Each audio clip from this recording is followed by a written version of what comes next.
Last about 90 sols. Sol is a Martian day, just a little bit longer than Earth day. He said they'll last for 90 sols. If we're really, really lucky, they're going to last for maybe 120, 150 sols. But then we're going to hit Mars winter, and they're going to die, and that'll be the end of the mission. We'll go on, we'll do the next thing. Well, today, and I just looked this up, and oh, by the way, yes, there is an app for this. This morning, it is currently right now at the Opportunity landing site on the surface of Mars at Meridian Arcanum.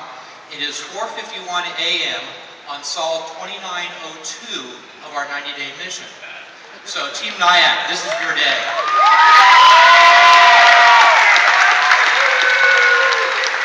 We had something really unexpected happen. Our rovers were built better than we thought they were. They kept on going and going and going. The little rover that was supposed to last for 90 days is on its 2,902nd day. The rover that's supposed to go 600 meters is currently just past 32 kilometers of travel. Your rovers are out here supposed to, maybe get a couple of points. Basically, there are teams I know, mine has been one of them that says, if we score 1 point in anger during a game, we're happy. That's our objective. If we get more than that, it's just great. That's work that happens. We're hoping the same thing happens with us. We hope the same thing happens with your teams as well. We ask ourselves, sort of, what's next? I got the first image, please. The next thing that we're doing now that we've got the rovers that are up there going on for 8 years, we've been building and launching the Mars Science Lab. This is the Curiosity rover. This is the one that's going to go and follow in the wheel treads of Spirit and Opportunity. Next image. 2 days after Thanksgiving, just this past fall, we launched. It's currently cruising on its way to Mars, 315 million mile traverse between Earth and Mars. We're about halfway there. Sometime on the morning, early in the morning of the 6th of August, around midnight, we're going to get to Mars. Based on the trajectory we have so far, we know we will hit Mars. The only thing that's a question right now is how fast will we be going when we hit the surface.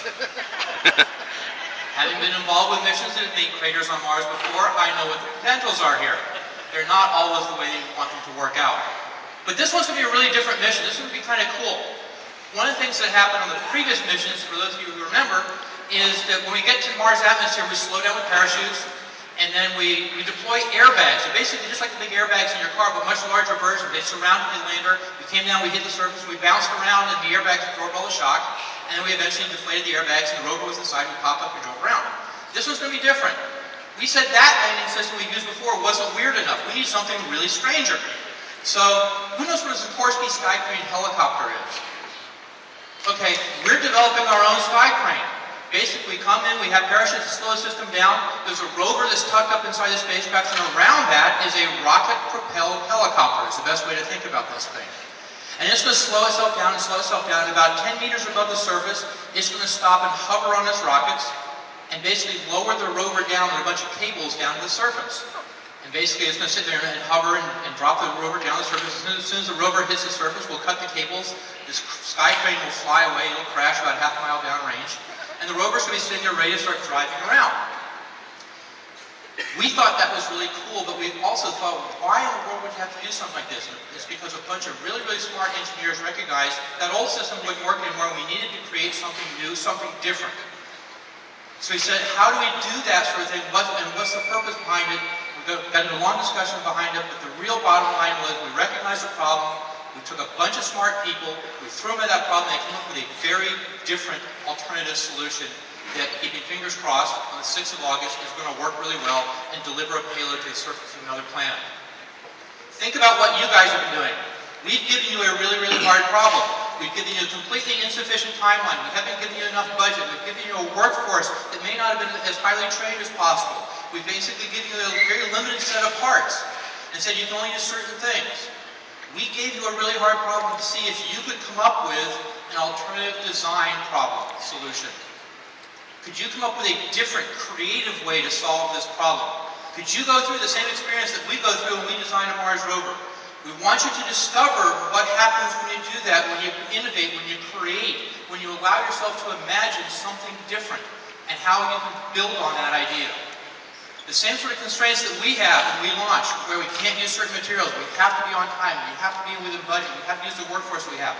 All those things that we worry about when we put a spacecraft on another planet, we've asked you to do, and based on the robots that I've seen here, you guys have done it very, very successfully.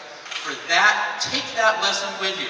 And whether you go forward in your career, whether you build a spacecraft, or you decide to build a road, or design the next car, or design a bridge, or do something entirely different, not even do engineering, but take that knowledge and become a journalist, an entertainer, a writer, whatever, you now have the understanding to know what you can do when you're given a hard problem and you're allowed to imagine. That's the lesson that we want you to have. When we ask, why do we do it? That's the reason why. That's what we hope you guys are going to take out of this and go forward with. Have a great competition. This fast is Dave Lauer joining us this morning.